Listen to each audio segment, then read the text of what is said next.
Hey, I'm Amanda from Trifecta Fitness. We're proud to be Clarksville's new Get Fit headquarters. Trifecta Fitness is a state-of-the-art spin and strength training studio. Our spin studio is truly one of a kind in this area, complete with 20 state-of-the-art live fitness bikes and an incredible sound system. Our strength training is done in small groups of 6 or fewer, and all of our strength and spin classes are scalable for every level of experience. Come see us in the heart of Clarksville, just behind MAPCO at the corner of Old Trenton Road and Wilma Rudolph Boulevard. Call us for more info at 931-542-6265 or download our Trifecta Fitness app for a full list of upcoming classes.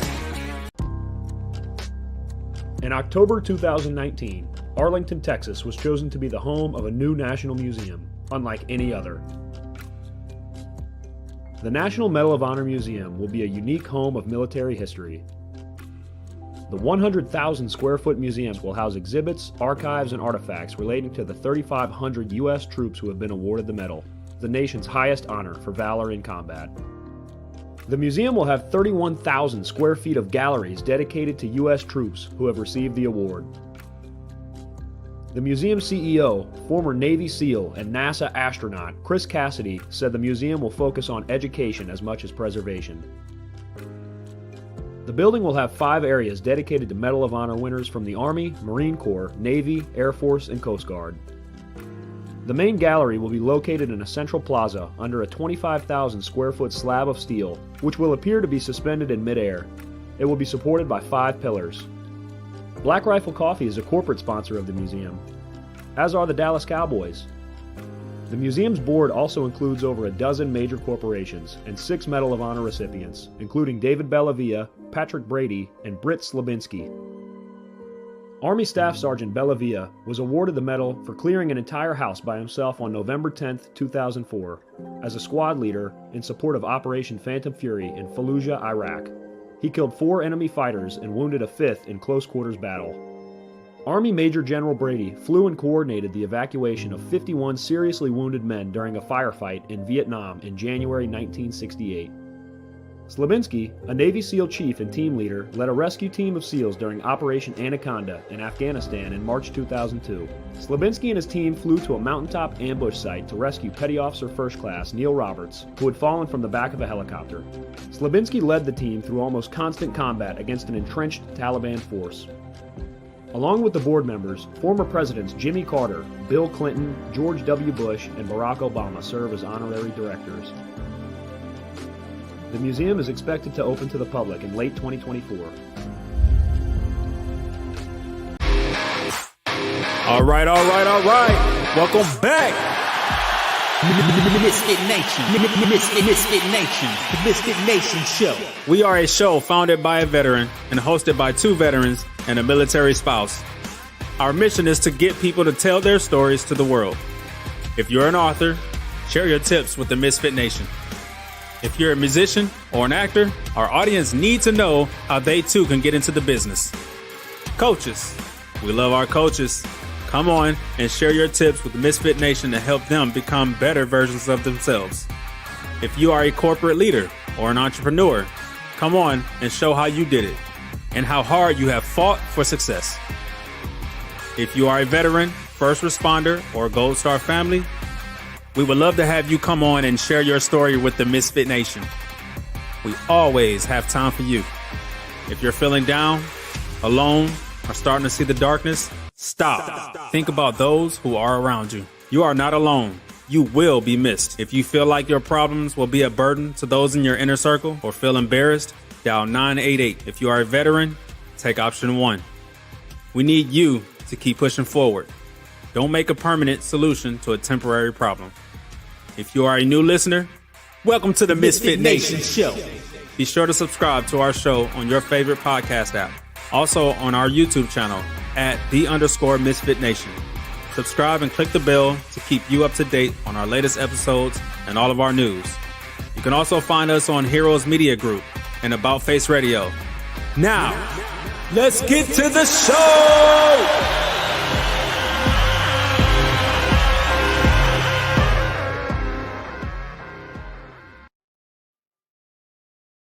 All right. Welcome back to the Misfit Nation Show, Sunday after dinner. Thank you for taking some of your time on this Sunday. I know a lot of you had to spend your day watching the team from Florida win the Little League World Series. Congratulations to those young men and their coaches and their families for going up to Pennsylvania and keeping the trophy here in America. So it's a good news tip to start the show with. And of course, you know how we do things here at the Misfit Nation. We try to honor those who have served and those who are serving our communities. And again, tonight we have one more to list on the end of watch. Investigator Taylor Bristow of the Carroll County Sheriff's Office in Georgia.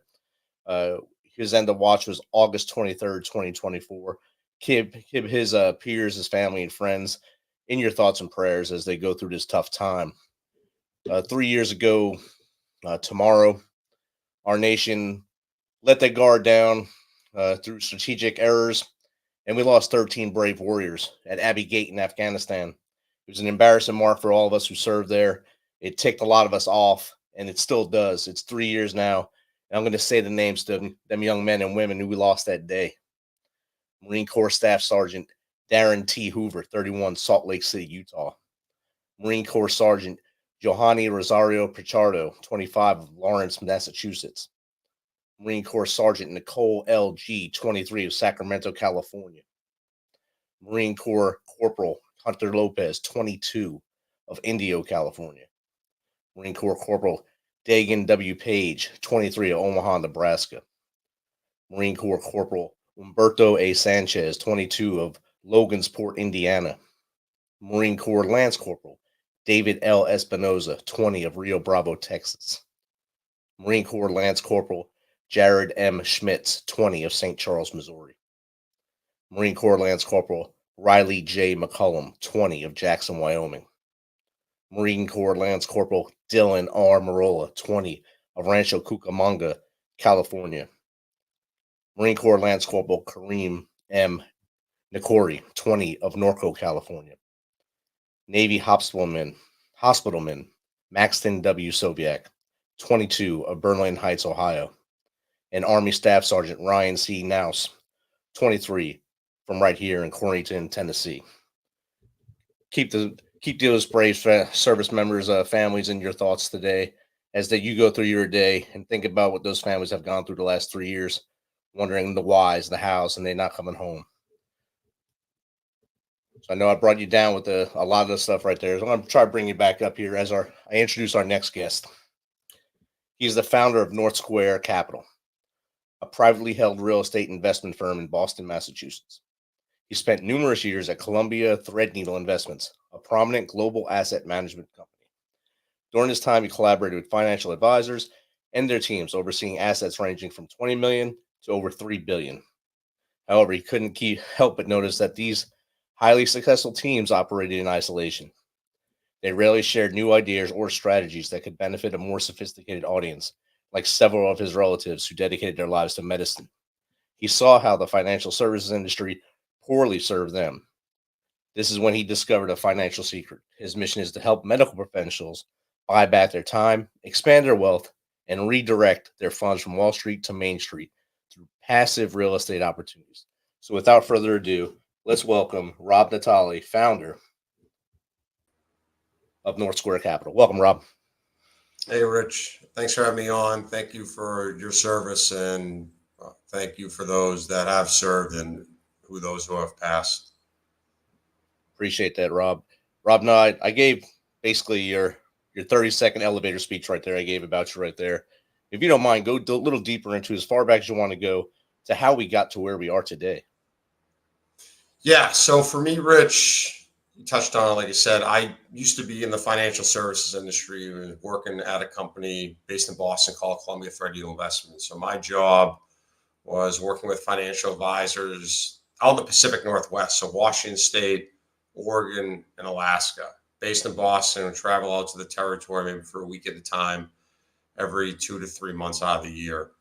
And what we were doing, what we were selling was different investment products such as mutual funds, separately managed accounts, ETFs, etc., and worked with a wide range of individuals. So we'd be talking to folks that are managing a book of business of somewhere around $20 million to what you were talking about, many family offices, these teams that were managing the billions in assets, $3-4+ billion. And what I noticed was these teams that were managing the billions in assets were utilizing strategies that 90% of the population does not know exist. And then if they find out they do exist, they almost think it's too good to be true or some sort of scam, because how come no one's ever told me about it before? So it almost to me felt like a good old boys club, like the wealthy keeping ideas amongst themselves. One of those strategies, which we'll get into in a little bit, is specifically real estate and real estate syndications.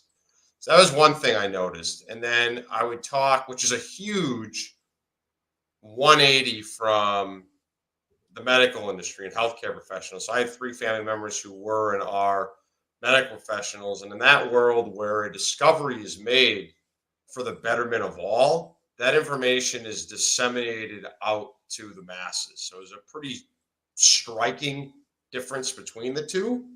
And then I would ask my family about, what was going on at work. And they shared with me all the headwinds going on in the healthcare space, between the corporatization of healthcare, contracts being renegotiated, insurance companies dictating how patients are being treated, insurance reimbursements have become more of a bear than ever before, high levels of moral injury, kind of the list can go on. And at the end of the day, I felt like their employers not really having their back.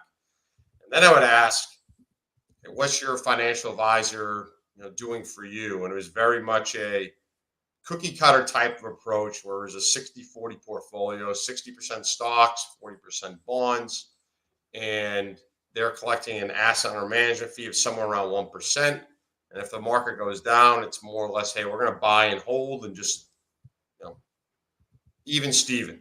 So then I kind of saw that approach, cookie cutter approach, how poorly the financial services industry was treating them. And then lastly was, and this isn't for everybody, I always say this, is there are plenty of good financial advisors out there. But in my experience, my 5+ years in that world, I didn't necessarily find it to be a bad seed. It was more or less a bad tree, meaning that they weren't operating as true fiduciaries, not operating the best interest in the clients. It's more or less of, what can you do for me? So I got to the point where I just couldn't stay in that industry anymore. Moral compass is no longer aligned. And I kind of got an inkling to start a company, start a business that could help and educate folks like my family on some of the strategies, in particular real estate, the syndication model, which we'll get into, to show folks how to really build their wealth, how to combat burnout and take back and really retire on your terms, utilizing passive real estate investing as one of those vehicles. And I candidly was afraid to start that company off leaving Columbia Threadneedle, got into residential real estate, got into residential mortgages, but I kept on getting this pull to start a company. And then 2 years and change ago is when we started North Shore Capital, which again, our mission is defeat burnout, helping medical professionals defeat burnout, build wealth, and helping them retire on their terms through passive real estate investing. And that's what brings me here today, Rich. Outstanding. And you had like that entrepreneurial spirit within you, because you've seen the need and you now have tackled or tackling that need now, just based off your knowledge of financial gain, the real estate market. And then, of course, your family and what they were doing in the medical world. You took all that together. You created your company, and now you're able to help not just your family of medical professionals, but their whole profession. So that's outstanding. Yeah, no, it's very rewarding work. I love what I'm doing now. So it's spot on. I'm very passionate about it. So you talked about real estate syndication and your strategies to do such. I don't even know what that is, so you can probably need to break it down Barney style for me and probably the audience there. So if you want to break down what real estate syndication is. Yeah, so at a very high level, Rich, and for those listening, is in a real estate syndication, we are bringing together limited partners, folks like, let's say, yourself, Rich, and myself. We call it limited partners, okay? And we're pooling together our assets to acquire a property or properties that we wouldn't be able to afford to acquire on our own. And then we're relying on another group called the general partners to execute that business plan. So that's at a very high level structure of what a syndication is. Some folks think of it as like a kind of a crowdfunding type of model, but that's at a very high overview. And I'm happy to get into deeper in that if you think that'd be best value for you, Rich, and for the audience. I think they'd gain a lot from that. A lot of them like to pool their resources in other areas. This would be another great area for them to pool and make that syndicate and do it. So the way to, Rich, to give you, to dive in a little bit deeper is for folks that might be thinking about from the investment side, when you go in as a limited partner, because one of the first questions I'll get, Rich, is, okay, like, how would you even go about doing that, right? What does this process look like? Again, why have I never spoken about it before? Why has no one ever spoken to me about it? So what you have to do is you can do it two ways. One, you can really look to go about doing it by yourself and, doing some of the self-education on certain questions to ask when vetting out deals or opportunities. Or you can look to work with folks, let's say like myself, where I operate more or less as a fund manager, where I'm doing the due diligence on behalf of my clients or the limited partners. So I'm vetting out the general partners. So I'm vetting out those, the individual, the team, and then the investment opportunities. It's similar to like you don't know what you don't know. So think of it as a physician-patient type of relationship or consultation where everyone on this call has gone to see a physician and there's questions they should have asked on that appointment that they did not ask. And they didn't ask them because they didn't even think to ask it. Or maybe they thought about it after, I should have asked that question. Folks can do that, but my job is to do that again for them because it's knowing what type of questions to ask to vet out these specific opportunities and to present them to my client base with the conviction of, I'm going to be investing in these opportunities. Do you want to partner alongside myself and North Square Capital in these as well? I understand a lot better now. So that's awesome. I'm sure the audience, they're not asking questions about it, but they're probably writing things down right now that they'll ask me later. I'll have to reach out to you for, but it's awesome when we can bring multiple guests onto our show with financial smartness or subject matter expertise to come in and teach our audience and give them the Misfit Nation tools so that they too can have freedom at the end of their careers where they can walk away with their head held high, knowing that they're set for the rest of their lives. And I think one of the pieces too, and just to let you know, Rich, and for everyone listening, like I'm a proponent of both the stock market and the private markets that I'm speaking to. I'm for both. I just think there needs to be a more holistic approach when individuals are out there constructing their overall investment strategy and philosophy. So I shared with you earlier about, the 60-40 approach. I kind of call it really a cookie cutter approach, where my belief and philosophy is following a different model where it's much similar to what the largest pension plans of the country are doing. So let's say CalPERS, California's pension plan, about $470 billion, or New York City State Pension Plan, which is about $280 billion, where they're utilizing a strategy of 40-30-30 approach, just 40% stocks, 30% bonds, and then 30% in alternatives. Real estate, this type of investing falls in that bucket. And you use that as a benchmark and you dial it up higher or lower, depending on individuals' risk tolerance, time horizon, what their actual needs are for themselves and for their families. And one of the reasons too that for individuals might be wondering, again, if they haven't heard of this before, I know, Rich, you share that this was a new topic for you, is in general, the financial services industry is not going to be inclined to talk to individuals about this type of investing because let's say it's a Morgan Stanley or Merrill Lynch advisor. They more often than not don't have the ability to hold real estate investing or specifically syndications on their platform. And because they don't have the ability to hold that type of investing on their platform, they're going to be less apt to want to talk to one of their clients about it. Because if they do, that can be assets that leave their book of business, and advisors get compensated based off of assets under management. So it's inherent conflict of interest involved with that. So that's where, again, to divert a little bit too from that first question you asked to that piece too, why folks haven't heard of it, or a lot who haven't, that is a major reason why.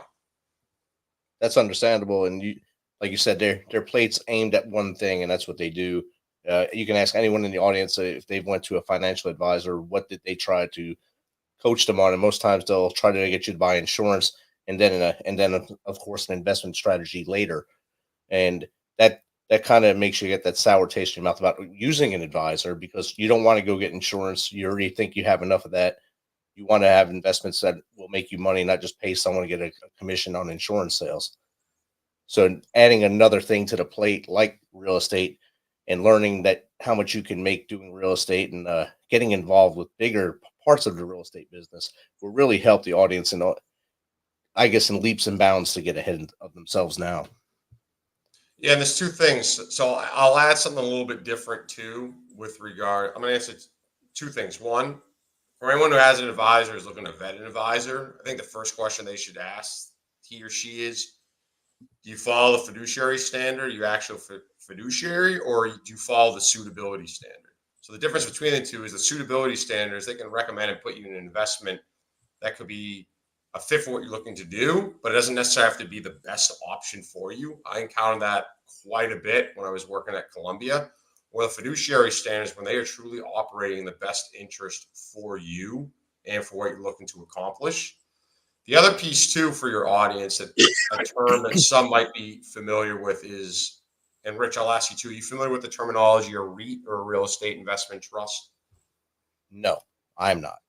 Okay, so a REIT, which some people might think, oh, I'm messing my advisor, or I'm investing in a REIT, so I'm getting involved in real estate. So you are getting investing and involved with real estate, just in a different way. So two major differences between what we call REIT and when you're investing in a real estate syndication is, one, REITs are much more highly correlated to the stock market, meaning the market's going up, they're most likely going up. If they're going down, if they're going down, market's likely going down. So it's not as much a diversification buffer as where you'd find in a syndication. And two, and this is especially relevant for folks who are high income earners, in a REIT, it's similar to owning a mutual fund. You don't actually own the underlying pieces of real estate. You own a piece of a fund. So you don't get any of those paper losses and depreciation passed on to you, where in a syndication, you are an actual owner of a part owner of the property. Okay. And what does that mean? Is you get a K-1 from the IRS every year that shows what your percentage ownership is within that partnership. And what you can do is you take those paper losses, you can offset them against some of your passive gains that you have. So that's where you might hear folks talking about, oh, how all these guys and gals making all this money and not paying taxes. This type of strategy is one of the strategies used to help do that. And that's why I refer to it as the good old boys club, kind of the wealthy trying to keep ideas amongst themselves, ties into this type of strategy. That's understandable right there. When you put it into terms that we understand, like the mutual fund or things like that, it kind of blends it. It makes it a lot easier for audiences to understand. And I think most of mine will understand that. And they're probably going to reach out to you once we get to that part of the show where you tell them how to contact you, and maybe ask you more questions, more direct questions to you that I shouldn't ask for them anyway. So that's the best way I think people should ask. On your website, you have the floating bubbles, I call them. One says defeat burnout, one says grow wealth, and retire on your own terms. Yeah. Let's go a little in depth on the three of those and how they work together, kind of like a Venn diagram, I'm guessing. Okay. So as you noticed too, Rich, on the website, well, I work with folks outside of the medical community. My business is catered predominantly towards medical professionals. That's one for folks here. It doesn't mean I don't work with folks outside of it, but it's predominantly catered towards the medical community. So the first piece that you're talking about is defeating burnout. So burnout is a global workforce phenomenon. The World Health Organization is defined it as a health concern. And what is burnout in the simplest level? It's chronic workplace stress that has not been effectively managed. And burnout in the medical industry is higher than any other industry there is out there. So to break down burnout, there's many different symptoms, but they fall under 3 different spokes. The first one is you're physically and emotionally drained. The second, you've lost your sense of passion and purpose of what you do. And the third is lack of efficacy. You don't feel that you're good at what your job is. Okay. The opposite of that, of burnout, is what I call the ABCs. So A, standing for autonomy, both personal and professional. B, standing for belonging. You're more proud of the name on the front of your jersey versus the back. Ideally, you're going to find that at work. But if not, you join different organizations or part of groups that you have a lot of passion about. Gardening, let's say it's cooking food. If you love food, like I love food as an example, working out. And then C is competence. You're good at what you do. So what I do is I can help my clients with the A and the B part, the autonomy piece and the belonging. The competency part can't help as much with on that. But I look to help on the autonomy and the belonging part. We're helping defeat the burnout. Now, part of that with defeating the burnout ties into the building wealth component. Okay. There's a major difference for everyone who's listening, Rich and all your audience. If they have not been burnt out, if you haven't been burnt out, you know somebody who has. Deloitte's just done a study where 77% of current employees are suffering from some form of burnout. Everyone can relate to it. And there is a major difference between going to work when you have to versus you want to, versus it being optional. That is a totally different mindset to have. So my component of helping to build wealth is to provide my clients the ability to either A, work to become work optional, or B, having the ability to reduce the amount of hours that they're working, because the income being generated from real estate and the appreciation can complement their active income, what they're doing if they're an entrepreneur, their W-2, what have you. So that's where the build wealth comes into play. And then when I write retire on your terms, okay, to add some color, like I mentioned too, Rich, I'm a proponent of the stock market, like I shared. If we asked everybody, if you asked 100 people, is the stock market going to be higher than it is or lower 5 years from now? I think every single person would say it's going to be higher 5 years from now. The problem is, if you're looking to retire in 5 years and you need to have a certain amount of income built up in appreciation for your overall investment portfolio at that 5-year mark, like good luck, right? It all depends on if you retire at the right time or the wrong time. Right? The 2008-9 financial crisis, 2022, the broader market was down 22%. The market's more or less like a roller coaster. So when I say retire in your terms, when you're investing, and again, it's all about investing with groups who know how to execute the business plan. The journey is all going to weave somewhat from what you think it's going to be, but you know where the destination needs to be. So who can execute that plan? If you're working with a group who knows how to execute the plan, I help my clients build out a path of, okay, where do you want to be 5, 10, 15 years from now, utilizing real estate as one of your pillars? And it's a much more predictable way to do that than utilizing and banking it on the stock market. Do have a question from X. Let's see if I can get it pop up. Yeah. From at pen to pape 87 on X. How do we maintain our professional status while also becoming a savvy investor with you? So from pen to pal 87. So I'm going to ask a follow-up question to that. So when you say you maintain professional status while also becoming a savvy investor, do you mean, I'm going to interpret that as if are you still looking to stay at your current employer while doing this? If that's the case, that isn't a challenge to do, right? It's similar as if you're investing with an advisor. If you're looking to, again, you're investing, let's say, stocks or mutual funds or exchange traded funds. This is just a different avenue to go about doing it. It doesn't have any impact on what your current job is. Now, if you're looking to build out a plan or a path, again, to start moving away from your W-2, that's where one of the resources I put together is called a freedom calculator, where we say, okay, what are you spending on a monthly basis? All living expenses. Extrapolate that out to a year, and that is the figure that we need to get to become totally financially independent, or what I call work optional. And we come up with a game plan together to do that. And pen to paper said exactly to the first part of what you said. So okay, maintain work and doing it. Yes. So that I guess cleared up for pen to paper. I'm guessing made them happy. So that's their first time joining us. Thank you for joining us, pen to paper 87. I guess maybe you're a writer or maybe a medical writer. And you talked about the freedom metric. I see it on your page as well. Calculating your freedom metric, three steps to discovering your financial independence. How do you do that with your clients? Yeah. So the first thing we'll do is, again, it's built on an Excel spreadsheet. It's very rudimentary by design, so folks can dive in there pretty quickly and know what they're doing. So first tab is a video, explains exactly how to go about using it. And then we'll go to the second tab. It says, I want you to write down, based on category, what, again, your expenses are. Dining, exercise, mortgage, medical expenses, utilities, etc.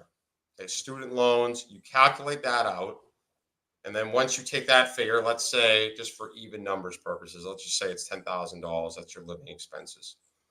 Multiply that for 12 months in a year, your basically living expenses is $120,000 in a year.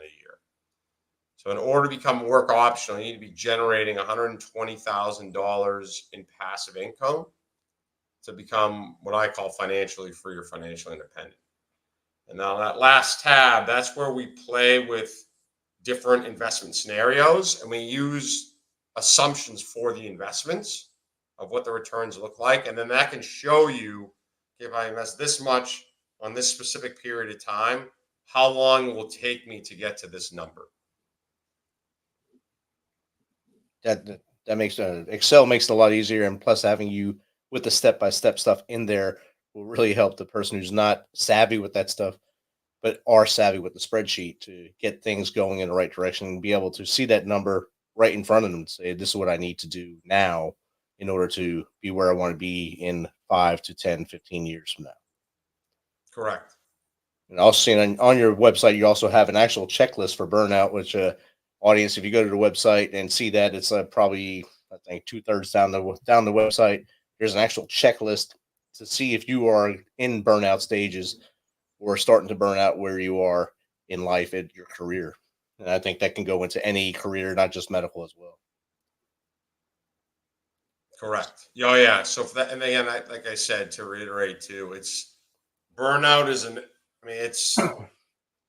it's really industry agnostic. It's just very prevalent, again, more so than any other in the medical and for healthcare professionals. And also, again, tying it back to my family, what they experience, and for my business, and similar to one of the resources that you'll see on there, Rich, that folks can download or they can request to get. It's called the Financial RX Playbook. It really talks about how to win through passive real estate investing, how medical professionals can win through passive real estate investing. Talks about the benefits, but also talks about the risks, right? This type of investing isn't for everybody. That's what folks need to wear. This isn't a get rich type of scenario, or it doesn't come without any risks, right? Your risk as a limited partner is your at-risk capital. It's similar to It's similar if you invest in the stock market, crypto, etc. Versus on the general partner side, they have all the risk. In addition to their at-risk capital, they could be sued. If they don't perform the loan, banks to go after them. That's kind of some of the differences, and that's discussed in the playbook. It also goes over a sample investment scenario, questions to ask if you're vetting sponsors. So some of the ones to ask are, how do you avoid conflict of interest? one of the ones I always ask as well is, as an added service for my clients, I run background checks on the groups. Anything that you'd like to share with me before going about doing so? And I've heard folks who've come outright, told me some things. I've heard folks say there's nothing, which is the case. And I've had other folks say there's nothing. And then you run a background check and then you see something and then it gets addressed. And then it's more or less, we'll see you down the road. So those and a few additional other questions, sample questions are in there, FAQs. It's all meant to start the educational process to see if this type of investing is right for you. And I think once you get the education going, that really helps out not just your client, anyone that's in the business of trying to figure out where they want to be down the road. Education is the power to get through. Don't just go off what you heard on Facebook or something from a non-licensed. It's like education, anything, Rich. Yeah. Right. If knowledge is power, right. That's saying, it's like if that gives you the added confidence that with conviction that you're making a decision based off of knowledge and not just going rogue. Is getting into, say, Airbnb renting, is that a good way to start investing? So you talking about as being an active owner or or on the passive side? As an owner. I think it depends on who you talk to. So on the Airbnb market is extremely saturated now, very saturated. Now we'll take a step back. Let's talk about the pros and then let's talk about things to look out for. From a pros perspective, you can utilize the short-term rental tax loophole where you can take some of those losses that you might experience through owning a short-term rental and offset it against some of your active income. That's actually a pretty nice feature from doing the short-term rental piece. The things that you want to monitor are what market you're in. Do you have the time and patience to do it if this becomes somewhat like a second job? If you hire an outside property manager for you, are you going to be a small fish in a big pond? Meaning, let's say you have a couple properties, but they have other clients where they're managing 10 to 15, only 2 for you. You're going to be much lower in the priority or in the totem pole. Some markets, for example, like in New York City, you can't even do essentially more or less, you can't do an Airbnb. It's pretty much impossible to do it. So I think you have to know what markets. Like myself am bullish in the overall space if you know what you're doing. I mean, that's one of the reasons why I partnered with a group. The name of that group is called TechVesta, where they are institutionalizing the short-term rental space. So what I mean by that, Rich, is it's a portfolio of 140 plus short-term rentals. So you could think of that as almost like a mutual fund of short-term rentals across 9 different markets.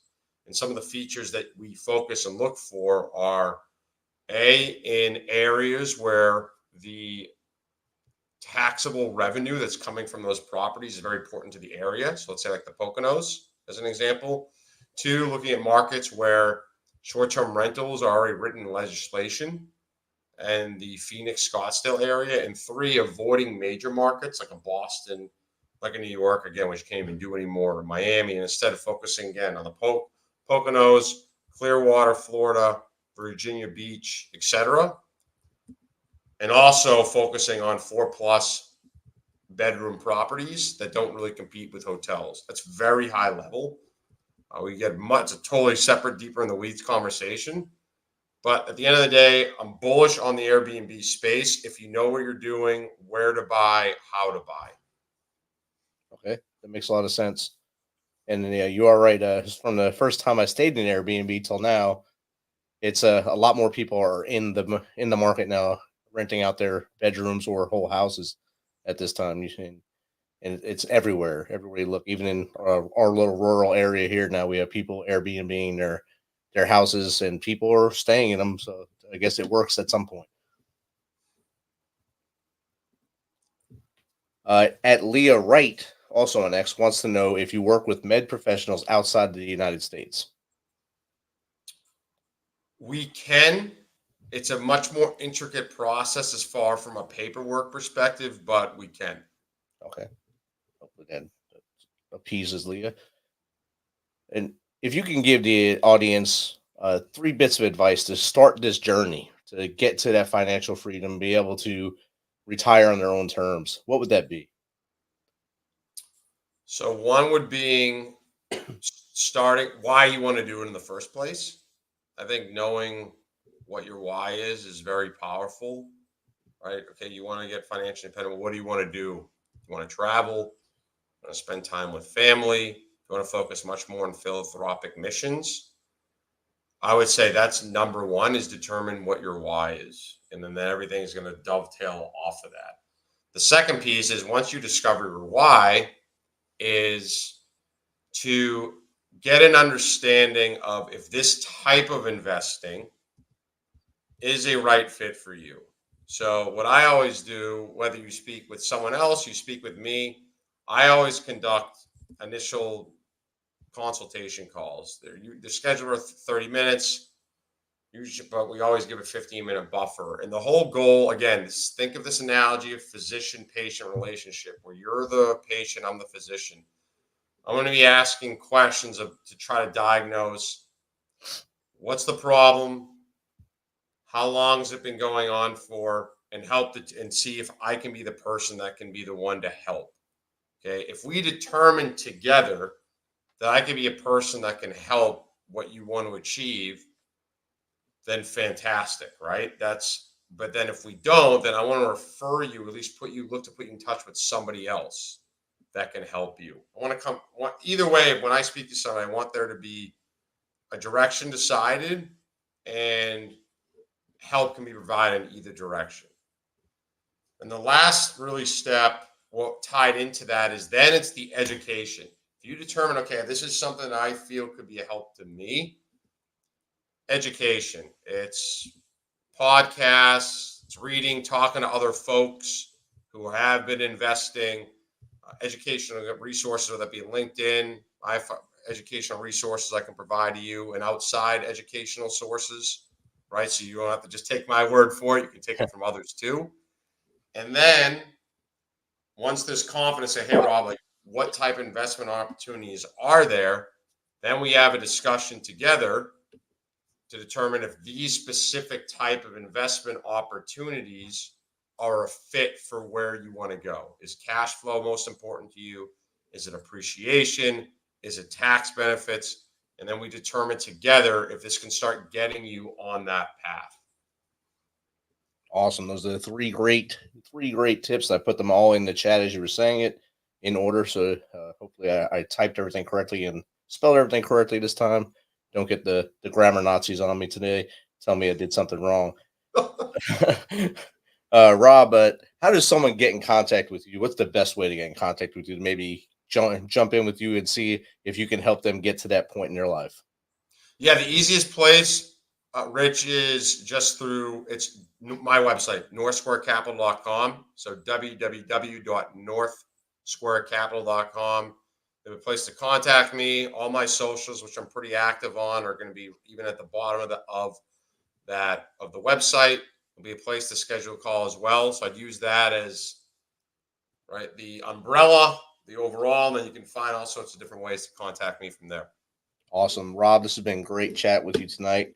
Thanks for taking some of your Sunday evening to educate the Misfit Nation on other ways to get ahead and be financially free and try to avoid that burnout. No, thanks again for having me, Rich. And again, thanks for your service. I appreciate it. No problem. Have a good night. All right. Take it easy. Bye. Bye. This message is from the U.S. Department of Veterans Affairs. Did you serve in the military? If so, you can obtain a free lifetime pass to more than 2,000 federal recreation sites. These sites are located across more than 400 million acres of public lands, including national parks, wildlife refuges, and forests. The lands host activities to fit any lifestyle: hiking, biking, fishing, camping, and much more. Gold Star families are also eligible for these free lifetime passes. Plus, they cover entrance fees for a driver and all passengers in a car, or up to 3 additional adults at sites that charge per person. Obtaining one is easy. Just go to the National Park Service website, nps.gov, or the National Park Service app.